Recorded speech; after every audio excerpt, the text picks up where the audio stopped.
Ibihe vyiza kuri mwese banywanyi bacu mukunda kandi mugakurikira amakuru n'ibiganiro dutambutsa kuri Roche na YouTube ICTV no mwanya w'amakuru agezweho ariko vugwa aho tugiye kubashikiriza amakuru adahumuriza ku muryango w'umukuru w'igihugu Evariste Ndayishimiye. Tugiye kubaha amakuru ndetse hakaba harimo n'amakuru y'agacamutwe kubiriko birashikira bamwe mu bakozi ba President Ndayishimiye Varisito. None vyoba vyifashe gute, ni biki biriko birabera mu rugo kwa President Ndayishimiye? Ese abo bakozi biwe bariko barazira iki? Hari abariko baraturatuzwa, hari ubwoba bwinshi cyane ko ibintu bishobora kuza kuyangara kuri President Ndayishimiye umukuru w'igihugu c'u Burundi. Hari ivyo benshi rero batazi ku mabanga y'imirima ya President Ndayishimiye, ngira bari navyo dutangurira ko maze tuze gusozera tubabwira amagogwa ya bamwe mu bakozi ba President Ndayishimiye. Turaza kubaha inkuru y'ituratura ry'imbonerakure Diomede Habimana, uyu nawe akaba ajejwe imirima ya President Ndayishimiye. Turaza kubabwira ibibera muri komine Buhiga, tuze kubaha amakuru amwe twavanye mu masoko yegereye President Ndayishimiye, ibibera mu rugo kwa President Neva ndetse n'ibindi byinshi abanyagihugu mutamenya.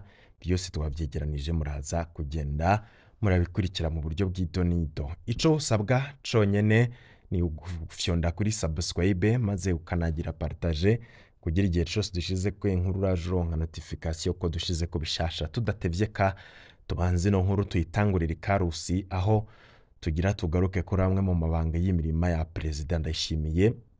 Mu ndwi iheze hari umwe mu banyagihugu wo mu gisagara ca Buhiga, ni mu murwa mukuru w'intara ya Karusi. Uyo yaratwandikiye yidoga ingene umukuru w'igihugu yakatishije amazi akayajana mu murima wiwe wahitwa Shanga. Bica rero amazi abura, bikaba vyaratumye amazi abura rwose mu gisagara ca Buhiga.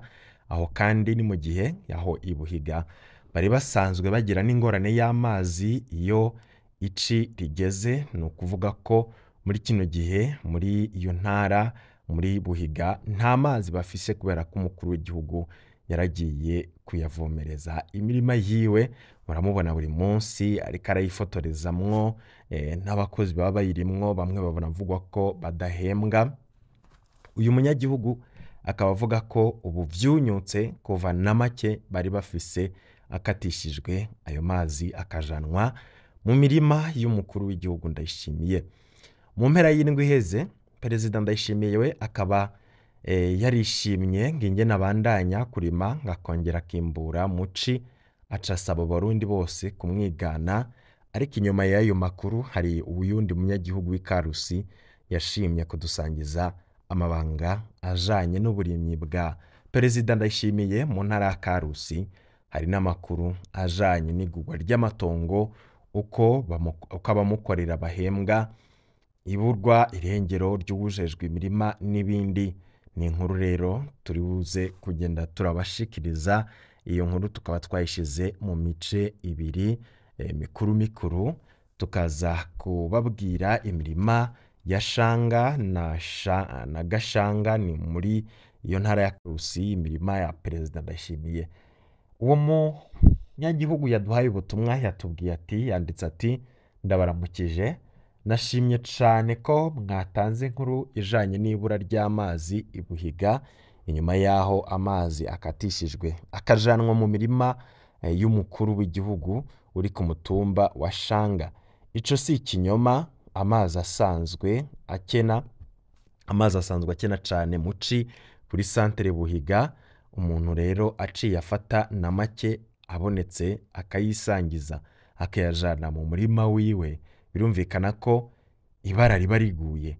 Niko biri, ariko jewe ndabandikiye kugira ngo ndabasangiza amakuru ajanye n'iyi mirima y'umukuru w'igihugu mu ntara ya Karusi. Ndazi ko afise imirima ahantu henshi cane nk'uko vyari bimeze kuri Nkurunziza. Iyo mirima barayikoresha mu kwerekana ko aribo barimyi b'akarorero, ariko iyo ubutegetsi buheze ukayobegwa icabaye. Ahanini ni imirima usanga ijanwamwo uburyo bwinshi bw'igihugu. Jewe reka mvuge ku murima nzi hano muri Karusi, ahandi nabo bazotuyagira ivy'ahandi. Muri Karusi President Ndayishimiye afise imirima ku ku mitumba ibiri. Imirima yo ku mutumba wa Shanga ni muri komine Buhiga, be n'imirima ya Gashanga ni muri komine ya Bugenyuzi. Ubu rero imirima yiwe ikaba irimwo ibiraya cane cane, ariko ahora ashiramwo n'ibindi. Nko mu Gashanga ahora aharima ibigori. None rero amanyanga mu buguzi bw'imirima ya Perezida Ndayishimiye yo azamwo gute?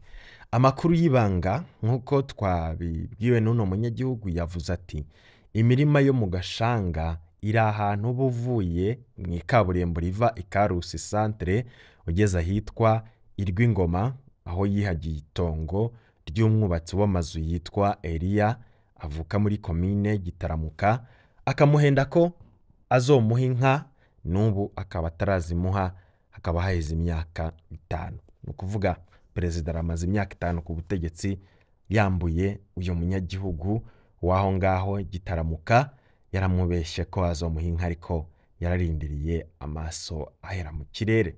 Muri Shanga amatongo yaguriwe abanyagihugu, mbere bamwe kwabaye ukubategeka kumugurisha ko. Ubu rero haraciye umwaka aguze ayo matongo. Ihegitari yayigura 8,000,000, nta n'umwe yararekuriwe kwanka kumugurisha ko. Hariho babiri bari bananye kumugurisha ko, ni ukuvuga abo babiri bari banse rwose ko abagurira ayo matongo yabo, haca hanakoreshwa uruyeri rukomeye. Perezida Ndayishimiye yari afise umuhinga yamurabira imirima yitwa Diomede Habimana, uyu nawe turaza kumugaruka ko akaba ngo yoba yanamaze kunyuruzwa, ariko aratega ubwoba bimwe bikomeye, turaza kubigaruka ko. Uyo Diomede yaciye ahenda abo bantu, abemerera amafaranga menshi atabanje kubapimira kugira azoca agaruka kubateza ibibazo mu nyuma. Erega ntivyatevye, amaze kubaha ayo mahera yaciye azana akuma gapima neza amatongo, aca asanga uwa mbere ni hegitari n'inusu, no mu gihe rero yari yamuhaye yari yaciye ihegitari, no mu gihe yari yamuhaye ayaciye ihegitari 4, ubundi asanga ni hegitari 2.5, ha kandi nawe yari yamuhaye ayaciye ihegitari 4.5. Niho rero yaca akoresha igipolisi, barasubiza ayo mamiliyone. Ibaze namwe nk'umuntu bahaye 32,000,000 agaca asabwa gusubiza 2,20,000,000 y'amarundi. Ubundi bari bahaye 36,000,000 agaca asubiza 16. Vyose bikaba vyarakozwe ku gikenye. Abanyagihugu nabo ntibari kunigana n'umukuru w'igihugu, vyarabaye akamaramaza. Hariho umuntu umwe gusa yitwa Jean Dodier w'Igitega yashoboye kwanka kumugurisha ko, uhaciye rero usanga itongo ryiwe ryagumye hagati mu mirima ya Perezida. Uwo rero twumva ngo wewe ngo baranganye inguvu, uyo akaba nganganye inguvu n'umukuru w'igihugu ngo ni umugabo. Ikindi kandi catangaje abantu nuko uhejeje kugurira canke uhejeje kugurisha wese ngo yategerezwa guca ariha 500,000 ngo akayahujejwe kugenzura imirima yose ya Perezida. Ayo rero ngo yaraye inzoga y'abagabo nk'uko bavyivugira abanyagihugu, bari bazi ngo bagurishije kuri Sebarundi, ngo ivyo ntibibaho. Nyabuna ngo baciye bariha umurengera ku nguvu, abandi nabo rero bakaba barihekenyera kuva Perezida Ndayishimiye aguze ngaho, ngo nibarabara ryaciye rihinduka amazi barashiramwo nyene ngo bibi bintu vy'abanyakubahwa, ngo haratawe ngo ntiharabwa inyungu y'abanyagihugu bato bato. Ivyo byose vyakozwe hatarabwa inyungu y'abatwebwe bato bato. Niho rero bihera amazi akabura handi, ariko imirima ya Perezida ikaguma iyaronka. Nico cagikenye. Abakozi bahembwa intica ntikize bakorera Perezida Ndayishimiye. Ubutumwa bubandanya buvuga ko hari imirwi itatu y'abakora mu mirima y'umukuru w'igihugu. Ubwa mbere ngo ni barya abakozi barima, abo kenshi usanga ari abatamakazi be n'abakobwa bakiri bato cyane, nta bantu b'inguvu bemera kuja kumurimira. Umukozi amuhemba 3,000 mu gihe twese abakozi tubahemba 6,000. Ivyo bitatu navyo nyene ngo babironka habanje kuvuga induru, ngo niyo mpamvu abafise amaboko batacemera kurimira perezida. Murumva ko rero biteye isoni aho umukuru w'igihugu yotanze akarorera abakozi biwe bagahembwa neza, akanabaha uburusho bubereye umukozi, we yatanga igice cayatangwa n'umunyagihugu asanzwe. Yarigeze kubagendera mu gihe ca Rwarumuri, Flambeau de la Paix, abemerera ko ngazobaha amabati, ariko ntavyo yakoze. Mwumve ko ngaho naho nyene abashatse kubagumya akoresheje uburyo bw'igihugu. Arya amabati umukuru w'igihugu atanga murazi ko ava mu bushikiranganji bwo gufatana mu nda, ayandi akava muri ya mafaranga ahabwa umukuru w'igihugu bita appui aux bonnes initiatives.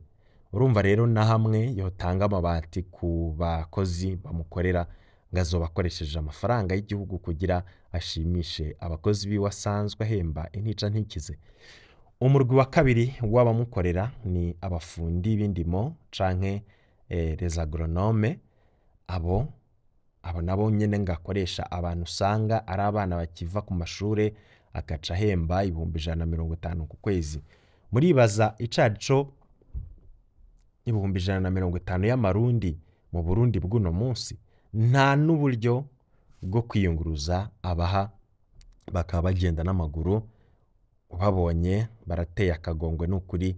Abo bose rero kazosanga n'utwo duke bazoturonka vyaragoranye.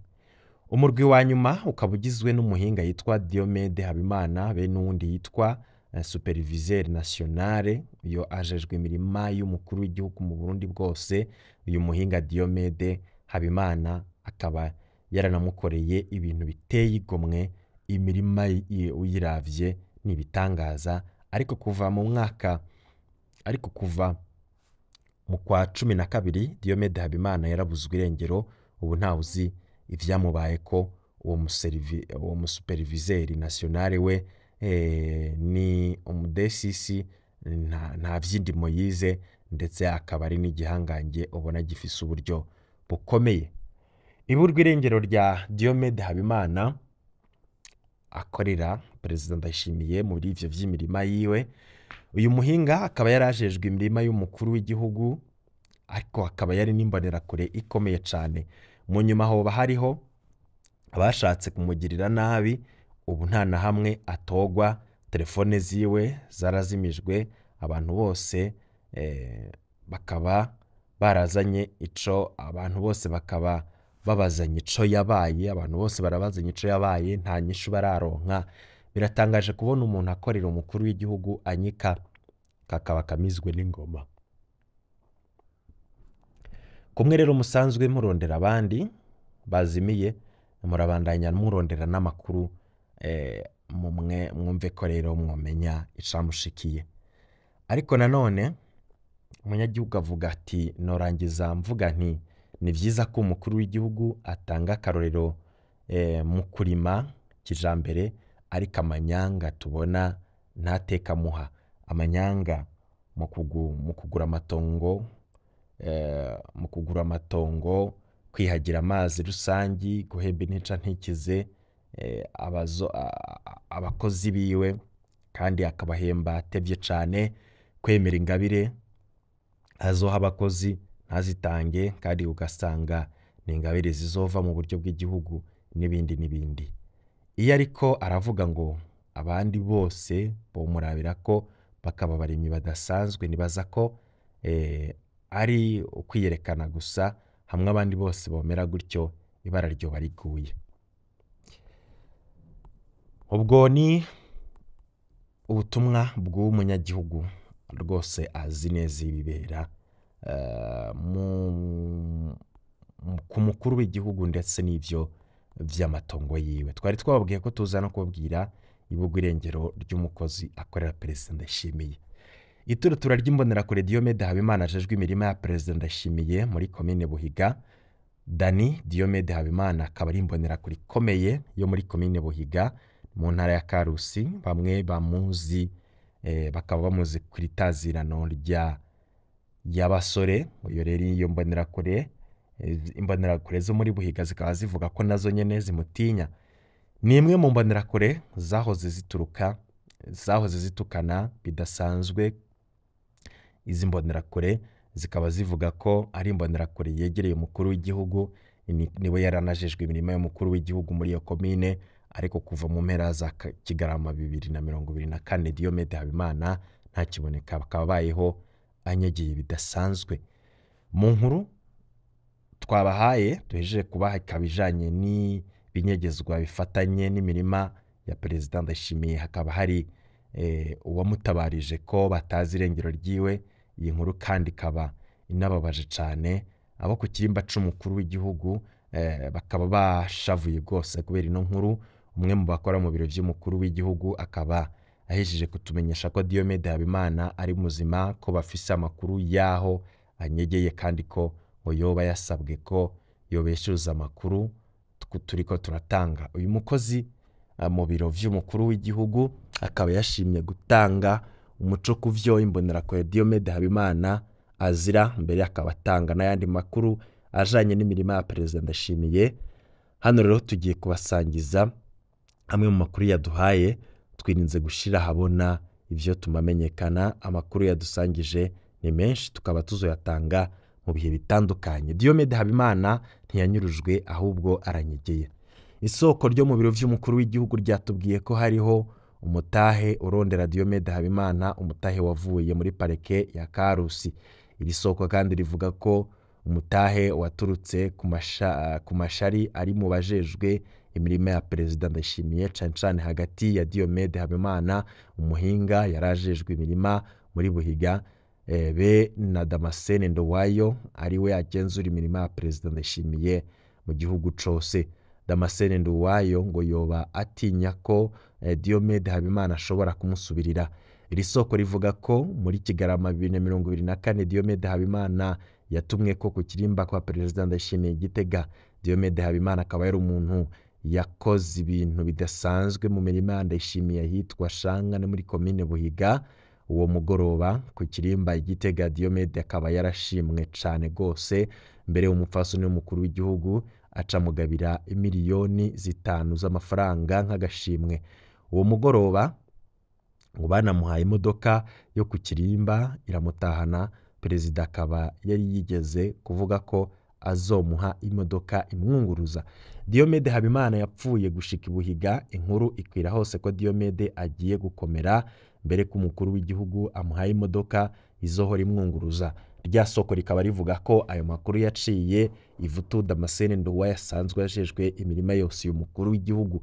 Damascene Nduwayo ntiyize ivy'uburimyi, ni umwigisha afise diplome ya DCC, akaba rero murumuna w'umwe mu bajejwe umutekano wa Angelina Ndayishimiye, wa mugabo munini akunze kugira inyuma yiwe. Uyu abamuhagaze inyuma rero. Uyu Damascene Nduwayo akaba afise ububasha budasanzwe, yahawe voiture Toyota Arion Jeep yo mu bwoko bwa VWT. Yakaba yaranubakiwe inzu. Niwe yakira amafaranga yo guhemba abakozi bose, ayahawe na intendance y'umukuru w'igihugu. Akaba yorera agaheza kaca aja guhemba abakora mu mirima be n'abagronome. Kumva rero hari umugronome yizewe bidasanzwe n'umukuru w'igihugu akaronka agashimwe ka Angelina Ndayishimiye, vyatumye Damascene Nduwayo agira ubwoba. Ibwami hama rero ukwikundwa kazwa ndetse no kwambikana ibara. Isoko ryacu rivuga ko Damascene Nduwayo ngo yoba yagerageje ibishoboka vyose ngo Diomede acafure, atakaza icizere ca Perezida Ndayishimiye. Ngo yoba yakoranye n'umukuru w'iperereza Karosi Jovece Shahayo, Buramatari Devote Nizigiyimana n'umukuru w'imbonerakure kugira kugira ngo bafatishe Diomede Habimana. Diomede akaba yarahungiye i Bujumbura amaze kumva ayo makuru. Buramatari acaranyaga musitanteri wa Buhiga, ubutwara igipolisi baciye bayaga. Buramatari yaciye yaga na musitanteri wa Buhiga, ubutwara igipolisi n'ubutwara imbonerakure muri Buhiga, baja kugariza urugo rwa Diomede Habimana, bagenda batwaye ivyiwe. Aho hose rero bagiye ku muntu Diomede bafatiye ku muntu Diomede yari afitiye ideni, ariko hataragera ko arihwa. Isoko ryacu rikaba rivuga ko Diomede Habimana nawe yatabaje umushikiranganje Martin Ninteretse, aramwereka ibiriko biraba vyose. Martin Ninteretse akaba yaramutabaye, ategeka Buramatari ko ivyo bariko barakora bihagarara, Diomede Habimana agasubizwa ivyiwe. Ivyo bipfuye, Diomede Nduwayo akaba yararondeye ikindi citwazo. Isoko ryacu rivuga ko Diomede Habimana yarasanzwe yaratumwe ivyo kugura amatongo ya Perezida Ndayishimiye. Hariho ngo amatongo abiri yaguzwe mu ruyeri rukomeye, mu gihe Ndayishimiye hegitari ayigura miliyoni 8. Abo bantu babiri ngo barahenzwe, bahabwa amafaranga menshi. Bamaze kugurisha amatongo, haca haduka ivyo kuyapima uko angana, basanga ni mato. Niho rero umupolisi yari yahawe miliyoni 32 yategekwa gusubiza miliyoni 20. Umupolisi arababara cane, aravuga ati nta kundi ndahevye itongo ryanje. Arasubiza amahera, mugabo avuga ko hariho imiliyoni 6 yahaye Diomede Habimana. Damascene Nduwayo akaba yaciye aja muri parike ya Karusi, gusohoza umutahe wo gufata Diomede Habimana ku caha ca abus de confiance. Aho rero ngo niho havuye ubuzima bwo guturatura bwa Diomede Habimana. Abakozi bo mu mirima ya Perezida Ndayishimiye bakaba bahembwa amafaranga ya intendance, nk'uko amakuru bivuga. Isoko ryacu mu biro vy'umukuru w'igihugu ryagize riti ibi mwavuze vy'ingene abantu bakora mu mirima bahembwa n'ukuri. Ico nabonye mutazi nuko bahembwa amafaranga ava muri intendance y'umukuru w'igihugu. Na amafaranga y'igihugu, y'amafaranga y'umurengera muvuga ngo agenewe gufungurira umukuru w'igihugu, amwe aja muri vyo guhemba abakozi bo mirima ya Perezida. Mukunze kandi kuvuga ko hari imiliyoni 2 ku munsi, muranasubira musuzume, ubu yaraduze.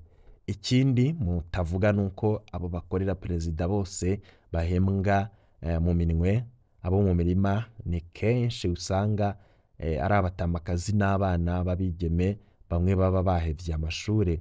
Nivyo rero bamwe bahembwa 3,000, abandi 4. Bake cane barashobora gushikana 5,000. Kurya rero mwabivuze, nivyo abagoronome usanga bahembwa hagati y'100 n'150 ku kwezi. Usanga rero bakinye cane, bimwe biboneka nta kontara y'akazi bahabwa, kandi nabo nyene bayahabwa mu minwe n'aba enjeniyeri. Nk'uko kwa Diomede Habimana bahembwa mu minwe, nta mushahara uzwi bafise, nta kontara, nabo nyene bayahabwa mu minwe.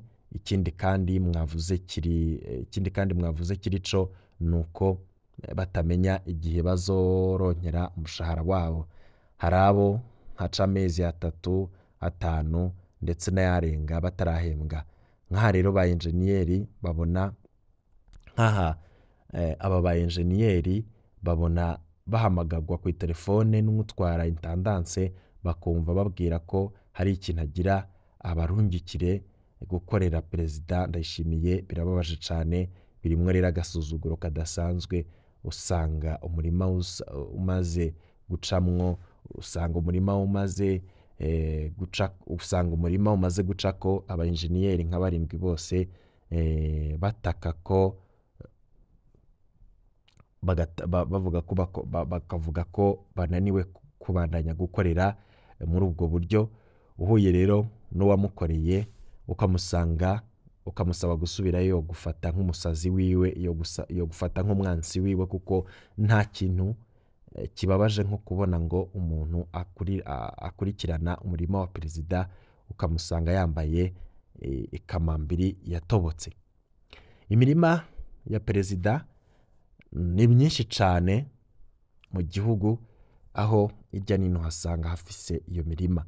Iri soko ryacu ryavuze ko amakuru twatanze avuga imirima ya perezida Ndayishimiye adakwiye. Yatubwiye ko imirima ya Ndayishimiye ari myinshi cyane mu gihugu. Yagize ati nkarya muri Karusi imirima yiwe irarenga rwose iry'ibiri mwavuze, uretse muri Buhiga ndetse na Bugenyuzi arafise iyindi mirima muri komine Shombo no muri komine Nyabikenke n'ahandi henshi.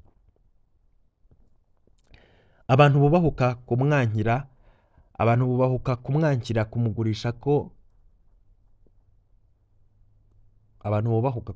kumugurisha ko ni bake. Hariho abazi ubwenge banka zirya miliyoni 8 ku hegitari bagasaba menshi, akaca bareka amafaranga agura ayo matongo yose ava muri intendanse acishijwe muri sosiyete ya Ndayishimiye yitwa Soverte.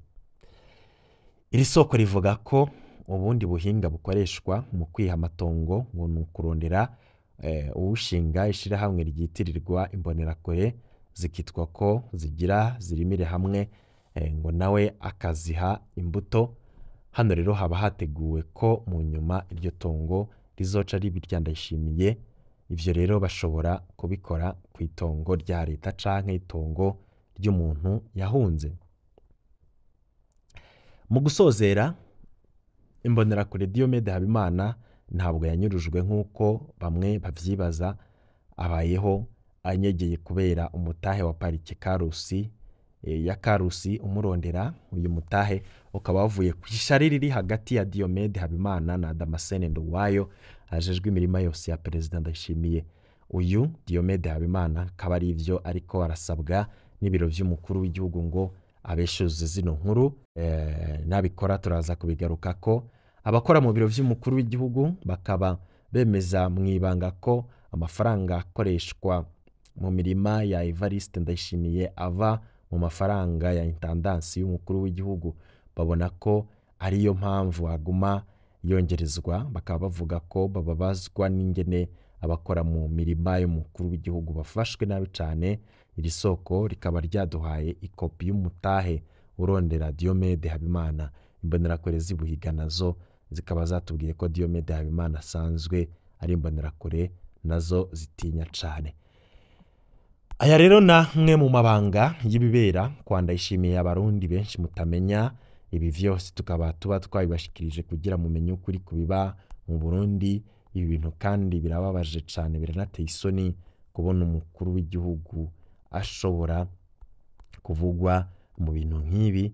Ariko ikibabaje gusumbya ni ukuntu abamukorera bashobora guhura n'akarenganyo bagaturatuzwa, ariko umukuru w'igihugu ntagira ico akoze kuri ivyo bintu.